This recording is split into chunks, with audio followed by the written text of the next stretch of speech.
Today's devotion comes from 1 Corinthians chapter 1, verses 26 through 29.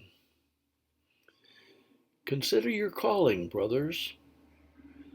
Not many of you were wise according to worldly standards. Not many were powerful. Not many were of noble birth. But God chose what is foolish in the world to shame the wise.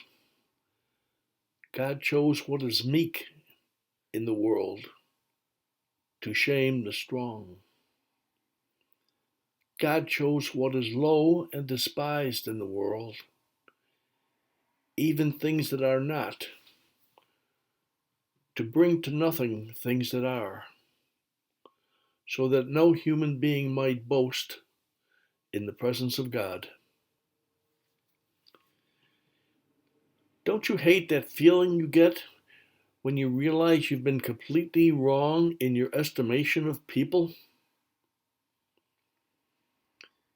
It can be so easy to make snap judgments on a character, ability, attitude, or personality, only to realize later you were totally wrong in your first impression of someone. Now, this tendency can go two ways. You can underestimate someone by thinking they're unqualified or incompetent when they're actually quite intelligent.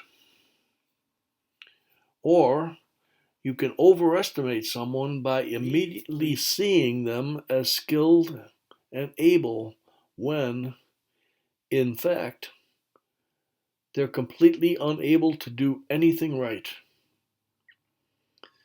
The same is true when it comes to looking for gifts among Christians. Often, people like to pick the attractive, seemingly gifted individuals to work with them, but end up disappointed when they realize their lack of spiritual depth and commitment. All the while, the person they never would have picked is on fire for Jesus Christ and faithfully serving Him. When God chooses to build a servant, He uses different timber. God delights to use the nobodies. So if you feel like you're not in the smartest or the most gifted, remember that God wants to use the faithful who seemingly have nothing to make an eternal impact.